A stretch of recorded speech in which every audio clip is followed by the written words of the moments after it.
14-бөлүм. Шимшон Тимнатага барып, Тимнатадагы пелишти кыздардын ичинен бир кызды көрүп, ал келип атасы менен энесине: "Мен Тимнатадагы пелишти кыздардын ичинен бир кызды көрдүм. Мага ошол кызды алып бергиле" деп кабарлады. Атасы менен энеси ага сүннөткө отургузулбаган пелиштиликтерден аял алганы барам дегидей, бир туугандарыңдын, бүткүл элимдин арасында кыз жок бекен деди. Шимшон атасына: "Ошол кызды алып бер, мен аны жактырып калдым" деди. Атасы да энеси да бул теңирден экенин, ал пелиштиликтерден өч алуунун ыңгайлуу учурун издеп жатканын билишкен жок. Ошол учурда ысрайылдыктарга пелиштиликтер үстөмдүк кылып турган. Анан Шимшон ата-энеси менен Тимнатага жөнөдү. Тимнатанын жүзүм зарларына жакын келишкенде, анын алдынан жаш арыстан ырылдап чыкты. Шимшондун үстүнө теңирдин руху түштү. Колунда эч нерсе жок болсо да, ал арстанды улактай тытып салды. Ал эмне кылганын атасына да, энесине да айткан жок. Анан ал пелиштилик кызга келип, аны менен сүйлөштү. Кыз Шимшонго жагып калды. Аны алыш үчүн бир нече күндөн кийин ал дагы келди. Өзү өлтүргөн арстанды көргөнү келип, өлүктүн ичинен аарынын уюгу менен балды көрдү.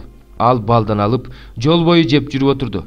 Келип атасы менен энесине берди. Алар да жешти, бирок аларга балды арстандын өлүгүнүн ичинен алганын айткан жок. Атасы кыздын үйүнө келди.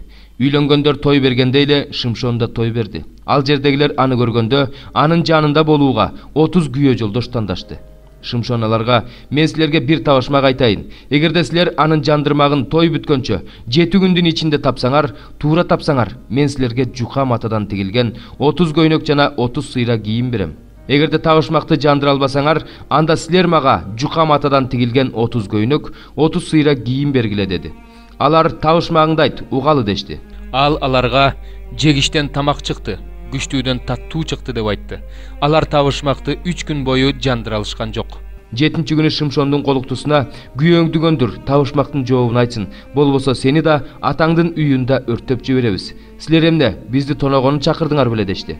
Аялы Шимшондун алдына келип ыйлап: "Сен мени жек көрөсүң, сүйбөйсүң. Менин элимдин уулдарына табышмак айттың, бирок мага жообун айткан жоксуң" деди. Ал аялга: "Жандырмагын атама да энеме да айткан эмесмин. Анан сага айтмак белем" деди.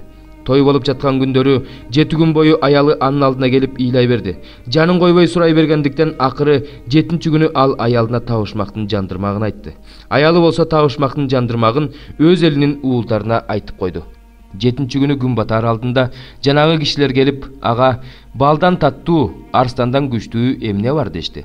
Шимшон аларга: "Эгерде менин кунаажыным менен кош айдабасаңар, табышмагымды таба алмак эмессиңер" деди. Анын үстүнө теңирдин руху түшүп, ал Ашкелонго жөнөдү. Ал жерден ал 30 кишини өлтүрүп, кийимдерин чечип алып, табышмактын жандырмагын тапкандарга 30 сыйра кийим берди. Ал абдан каарданып, атасынын үйүнө кетип калды. Шимшондун аялы болсо, аны жандап жүргөн күйөө жолдошуна тийди. 18-бөлүм. Ошондон кийин Павыл Афинден чыгып, Коринт шаарына келди. Ал жерден ал Акила деген понттук бир жүйүткө жолукту. Клавдий бүт жүйүттөргө Римден чыгып кетүүнү буйругандыктан, ал аялы Прискила менен жакында эле Италиядан келген эле. Павыл алардын үйүнө барды. Ал Акила менен кесиптеш болгондуктан, алар менен жашап чогуу иштей баштады. Алар чатыр жасашчу. Павыл ишемби сайын синагогада сүйлөп, жүйүттөр менен эллиндерди Исага ишендирүүгө аракет кылып жатты. Силас менен Тиметей Македониядан келишкенден кийин Павыл өзүн жакшы кабар таратууга толугу менен арнап, жүйүттөргө Исанын машаяк экендигин күбөлөндүрө баштады. Бирок алар каршы чыгып жаман сөздөрдү айтышкандыктан, ал өзүнүн кийимдерин силкип аларга мындай деди: "Өз каныңар өз мойнуңарда, мен тазамын. Мындан ары бутпарастарга барам." Ошентип Павыл синагогадан чыгып, Кудайды урматтаган Жус деген бир кишинин үйүнө келди. Анын үйү синагоганын жанында эле. Синагоганын башчысы Криспос бүт үй бүлөсү менен теңирге ишенип калды. Павылдын сөзүн уккан көптөгөн корунттуктар да Исага ишенип сууга чөмүлдүрүлүштү. Бир түнү теңир Павылга көрүнүш аркылуу мындай деди: "Коркпо, айта бер, унчукпай калба. Анткени мен сени мененмин. Сага эч ким жамандык кылбайт, анткени бул шаарда менин көп адамдарым бар." Ошондо Павыл ал жерде 1 жыл 6 ай калып, аларга Кудайдын сөзүн үйрөттү. Бирок ошол учурда Ахаяда Галион башчы болуп турган убакта жүйүттөр биригип алып Павылга каршы чыгышты. Алар аны сотко алып барышты да: "Бул киши адамдарды мыйзамга каршы жол менен Кудайга табынууга үйрөтүп жатат" дешти. Павыл сүйлөмөкчү болгондо Галион аларга: "Жүйүттөр, эгерде кандайдыр бир кылмыш же кандайдыр бир жаман иш жасалган болсо, анда мен силердин нааразылыгыңарды укмакмын. Бирок окутуу жөнүндө, ысымдар жөнүндө, өзүңөрдүн мыйзамыңар жөнүндө сөз болуп жаткандыктан өзүңөр териштиргиле. Мен бул иште сот болууну каалабаймын, деди. Ошентип Галлион аларды сот болуучу жайдан кууп чыкты. Алар чогулуп, синагоганын башчысы Состенди кармап алып, соттун алдында сабап салышты. Бирок Галлион буга көңүл бөлгөн жок. Павыл Корунтта дагы бир нече күн болгондон кийин бир туугандар менен коштошуп Прискила жана Акила менен бирге Сирияга сүзүп кетти. Сүзүп кеткенге чейин ал Кенхирея шаарында чачын кырктырды. Анткени анын назир болууга берген убадасынын мөөнөтү бүтүп калган эле. Эфес шаарына келишкенде Павыл аларды ошол жерге калтырды. Өзү болсо синагогага кирип, жүйүттөр менен сүйлөштү. Алар андан көбүрөөк убакытка калуусун өтүнүштү. Бирок ал макул болбой, алар менен коштошту да, жакындап келе жаткан майрамды сөзсүз Иерусалимде өткөрүшүм керек. Эгерде Кудайдын каалоосу болсо, силерге кайрылып келем деп, Эфестен кемеге отуруп жөнөп кетти. Акила менен Прискила болсо Эфесте калышты. Кемеден Кейсарияга түшүп калып, Иерусалимге келди. Ал жердеги жыйын менен көрүшкөндөн кийин Антиохияга жөнөп кетти. Антиохияда бир нече убакыт болгондон кийин жолун улантты. Галатия жана Фригия өлкөлөрүн аралап, бардык шакирттердин ишенимин бекемдеп жүрдү. Ошол учурда Эфеске Аполлос деген Александриялык бир жүйүт келди. Ал сөзгө чечен, ыйык жазууну жакшы билген, Теңирдин жолу жөнүндөгү окутууну билген адам эле. Ал жакандын чөмүлдүрүлүүсүн гана билсе да, жалындап Ыйса жөнүндө туура сүйлөп, туура үйрөтүп жүрдү. Ал синагогада тартынбай сүйлөй баштады. Анын сүйлөгөн сөздөрүн уккан Акила менен Прискила аны өздөрүнүн үйүнө чакырып, Теңирдин жолу жөнүндөгү окутууну толугу менен түшүндүрүп беришти. Ал Ахаяга бармакчы болгондо, бир туугандар ага дем берүү максатында ошол жактагы шакирттерге аны кабыл алуу жөнүндө кат жазып беришти. Аполлос Ахаяга келгенде, Кудайдын ырайымы менен Ыйсага ишенип калгандарга көп жардам берди. Анткени ал Ыйсанын Машаяк экендигин ыйык жазуу менен далилдеп, жүйүттөрдү бүт эл алдында таймамастык менен ашкерлеп жатты. 27 бөлүм. Жүйүт падышасы Жошия уулу Жаякимдин падышачылыгынын башталышында Жеремияга Теңирден мына бул сөз болду. Теңир мага мындай деди: өзүңө кишен жана моюнтурук жасап, аларды мойнуңа сал. Аларды Иерусалимдеги жүйүт падышасы Ситкияга келген элчилер аркылуу Эдом падышасына, Маап падышасына, Амон уулдарынын падышасына, Тир падышасына жана Сидон падышасына берип жибер. Анан ал элчилерге өздөрүнүн падышаларына мындай деп айтып баруусун буйру. Исраилдин Кудайы Себайот Теңир мындай деп айтып жатат: өз падышаларыңарга мындай деп айткыла: мен өзүмдүн зор кудуретим менен, сунулган билегим менен жерди, жер бетиндеги адамды жана жаныбарларды жараттым. Аны мен кимге кааласам ошого бердим. Эми бул жерлердин бардыгын мен өзүмдүн кулум Бабыл падышасы Небухаднасардын колуна берип жатам. Атүгүл талаа жырткычтарында ага кызмат кылууга бердим. Анын жеринин да өзүнүн да мезгили келгенге чейин бүт элдер ага, анын уулуна, анын уулунун уулуна кызмат кылышат. Ага көп элдер, улуу падышалар кызмат кылышат. Эгерде кайсы бир эл жана падышачылык ага Бабыл падышасы Небухаднасарга кызмат кылгысы келбесе, Бабыл падышасынын моюнтуругуна өз мойнун сунбай турган болсо, анда мен ал элди анын колу менен биротоло жок кылмайынча кылыч менен, ачарчылык менен, жугуштуу оору менен жазалайм. Силер болсо өзүңөрдүн пайгамбарларыңардын, төлгөөчүлөрүңөрдүн, түш көрүүчүлөрүңөрдүн, сыйкырчыларыңардын, жылдыз эсепчилериңердин силерге Бабыл падышасына кызмат кылбайсыңар деген сөздөрүн укпагыла. Анткени алар силерди өз жериңерден чыгарыш үчүн, мен силерди кууп жибериш үчүн, силер кырылышыңар үчүн силерге жалган пайгамбарчылык кылып жатышат. Бабыл падышасынын моюнтуругуна өз мойнун сунуп, ага кызмат кылган элди болсо, мен өз жеримде калтырам дейт Теңир. Ал эл ошол жерди иштетип, ошол жерде жашайт. Жүйүт падышасы Ситкияга да мен ушул сөздөрдүн бардыгын айттым. Бабыл падышасынын моюнтуругуна өз мойнуңарды сунгула, жана ага да анын элине да кызмат кылгыла, ошондо аман каласыңар. Теңир Бабыл падышасына кызмат кылбаган эл жөнүндө айткандай, сенин жана сенин элиңдин кылычтан, ачарчылыктан жана жугуштуу оорудан кырылышынын эмне кереги бар?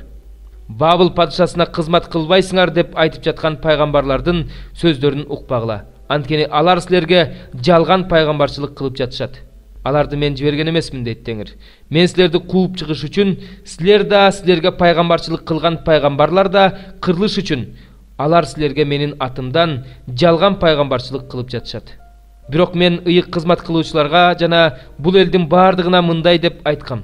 Теңир мындай дейт: силерге пайгамбарчылык кылып, Мына жакында Бабылдан Теңир үйүнүн идиштерин кайра алып келишет деген пайгамбарларыңардын сөздөрүн укпагыла, анткени алар силерге жалган пайгамбарчылык кылып жатышат.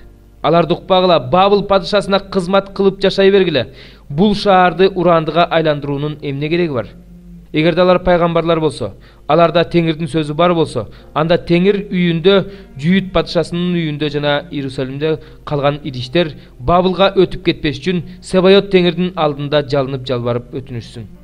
Бабыл падышасы Небухадоносор, Жүйүт падышасы Жаяким уулу Жаяхинди жана Жүйүт элинин бүт атактууларын, Иерусалим тургундарын Иерусалимден Бабылга алып кетип бара жатканда албай кеткен.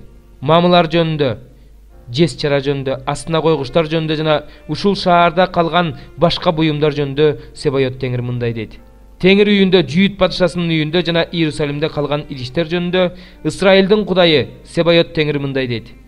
Алар Бабылга жеткирилет.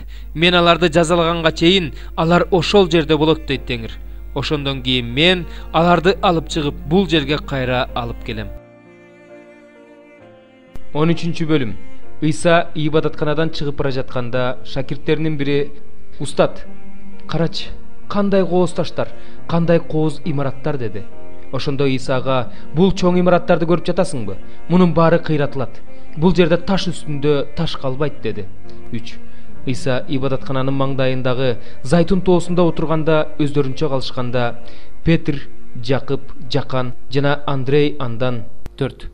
Бизге айтып берчи, бул качан болот? Мунун баарынын ишке ашаарын кандай белги аркылуу билсе болот?" деп сурашты. Ыйса аларга мындай деп айта баштады: "Силерди бирөө адаштырып кетпеш үчүн сак болгула. Анткени көптөр менин ысымымды жамынып келип, Машаяк менмин деп көптөрдү адаштырышат. Согуштар жана согуш кабарлары жөнүндө укканыңарда үрөйүңөрдү учурбагыла, анткени булар болушу керек. Бирок бул дүйнөнүн акыры эмес.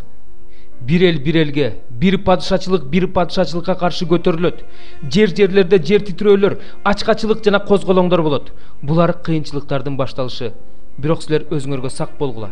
Анткени силерди сотко беришет, синагогаларда уруп сабашат. Мен жөнүндө күбөлөндүрүшүңөр үчүн силерди башкаруучулар менен падышалардын алдына алып барышат. Баарынан мурда бардык элдерге жакшы кабар таратылышы керек. Силерди салып берүү үчүн алып бара жатышканда эмнени айтабыз деп тынчсызданбагыла. Ошол саатта силерге эмне берилсе, ошону айткыла. Анткени силер эмес, ыйык рух сүйлөйт. Бир тууганын, атасы балдарын өлүмгө кыят. Балдары ата-энелерине каршы көтөрүлүп, аларды өлтүрүшөт. Менин ысымым үчүн бардыгына жек көрүндү болосуңар. Ал эми акырына чейин чыдаган адам куткарылат." Окуган адам түшүнүп алсын. Даниэль пайгамбар аркылуу айтылган кыйратуучу жийиркенич турбашы керек болгон жерде турганын көргөнүңөрдө, Жүйүт аймагындагылар тоолорго качып кетишсин. Ким үйдүн төбөсүндө болсо, ал бир нерсе алуу үчүн үйүнө кирбесин. Ким талаада болсо, ал кийимин алуу үчүн артка кайрылып келбесин. Ошол күндөрдө кош бойлуу жана эмчекте баласы бар аялдарга кыйын болот. Качууңар кыш мезгилине туура келип калбас үчүн сыйынгыла. Анткени ошол күндөрдө чоң аламат болот. Андай аламат дүйнөдө жаратылгандан баштап азыркыга чейин болгон эмес жана кийин да болбойт. Эгерде Теңир ал күндөрдү кыскартпаса, анда эч бир адам куткарылмак эмес, бирок ал өзү тандап алгандар үчүн гана ошол күндөрдү кыскартты. Ошондо силерге кимдир бирөө "Мына Машаяк бул жерде, же тигине тигил жерде" десе, ишенбегиле. Анткени жалган машаяктар, жалган пайгамбарлар чыгат. Мүмкүн болсо тандалгандарды да адаштыруу үчүн жишаандарды жана кереметтерди көрсөтүшөт. Силер болсо сак болгула. Мына, мен силерге бардыгын алдын ала айттым. Бирок ошол күндөрдө, ошол аламаттан кийин күн караңгылап ай жарыгын бербей калат. Асмандан жылдыздар түшүп, асман күчтөрү кыймылдайт. Ошондо адам уулунун булуттардын үстүндө улуу күч жана даңк менен келе жатканын көрүшөт. Ошондо ал өзүнүн периштелерин жиберип, төгөрөктүн төрт бурчунан бүт жер жүзүнөн өзүнүн тандалгандарын чогултат. Анжыр дарагынан сабак алгыла. Анын бутактары көп бүчүр байлап калганда жайгелерине аз калганын билесиңер. Ошол сыяктуу эле силер да булардын боло баштаганын көргөнүңөрдө аз убакыт калганын, босогодо турганын билгиле. Силерге чындыкты айтып коеюн. Мунун баары болмоюнча бул муун жок болуп кетпейт. Асман менен жер жок болуп кетет. Менин сөздөрүм болсо жок болбойт. Ал күндү же ал саатты эч ким билбейт. Асмандагы периштелер да, уул да билбейт. Бир гана Ата билет.